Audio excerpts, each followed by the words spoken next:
Hi, welcome to I Studio. I'm starting on a couple of new projects right now. I just finished the big giant triptych that you saw in my last video, and I thought I'm going to rework some paintings, and I'm also going to start some new paintings. So I've cleared the walls and put some older paintings up for me to look at. And today I thought we'd critique the older work. You may ask, why are you going to work back into that? I know these have actually been in shows, juried into shows and so forth, and they're not bad pieces. I don't know how much I'm going to change them. But I was talking to a gallerist the other day. She did a studio visit, and she said, I've always liked your work, but it's gotten so much better. And I look at these and I say, I think they can be so much better. I don't have these on my website anymore, and I don't enter shows with them anymore. Therefore, they're not my favorite work. So what is it about the work that isn't great? Let's take a look and talk about it. Let's critique each of these cherry blossom paintings. This one has an overall kind of a muddiness to it. There's not a lot of depth. I can see a lot of the colors are really quite saturated. And what I really need to get the push and pull that I'm looking for in this composition is saturated colors and desaturated colors. I need to take some colors, full strength, like this, and I need to really blend some colors down like this. Although I think I was achieving mud rather than the beautiful desaturated pink that I may have been after. There's a nice movement with the rust in the background, and the petals do drift a bit, which I like. This sort of shape, I think, is an opportunity to maybe put little geometry into it. This almost becomes calligraphic, maybe even a little collage here. Another thing that I'm thinking is this could be an opportunity to desaturate some of the colors by putting thin veils of rice paper over the top of them. So that's another possibility for this one.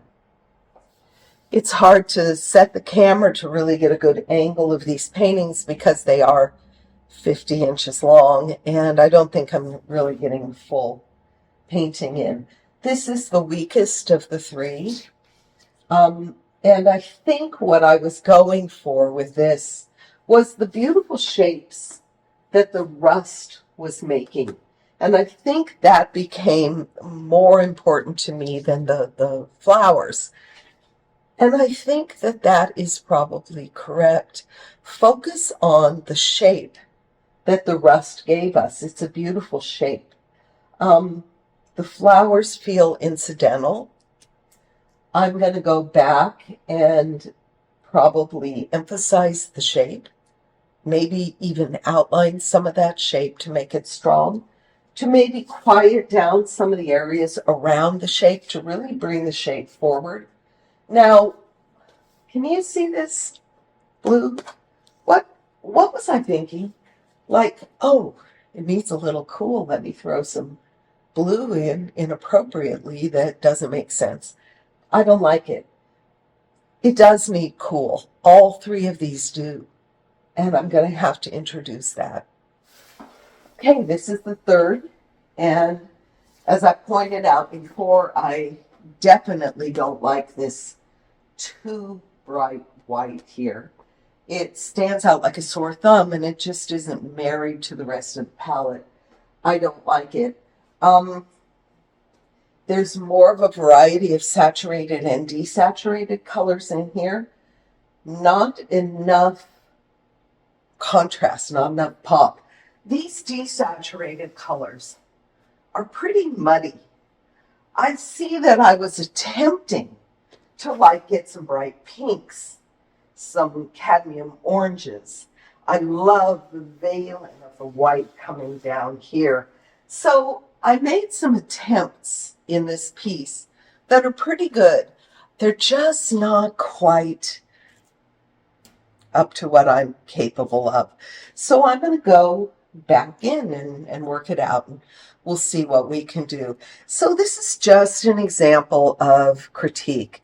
And I think that critique is how we grow. We can certainly critique our own work.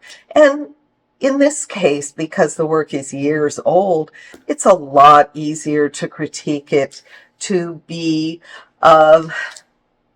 non-biased, to not be so attached. This is work that I like and I'm not super attached to, and I know I can do better. And I run a critique session weekly online on Wednesdays. And the classes run for 5 weeks. We do it for 2 hours, and it's limited to 8 students. Every week, we have an opportunity to look at each other's work and give helpful critique. Another thing we do is we have an opportunity to ask questions about the art world. What is the difference between a gallery and a designer showroom? Should I hang my work in a coffee shop, or will that devalue my work? What's a members gallery? Is that selling out, or is that something I should think about joining? What shows are worth applying to, and where do I find the shows to apply to?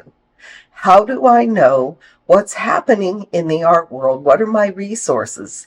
We discuss all of these things. So it's a great class for beginner to advanced. Many people in my class have not done much painting, but I have many professional artists in my group. We all need to be together and discuss art together. It's the best way to stay connected, to grow, share ideas.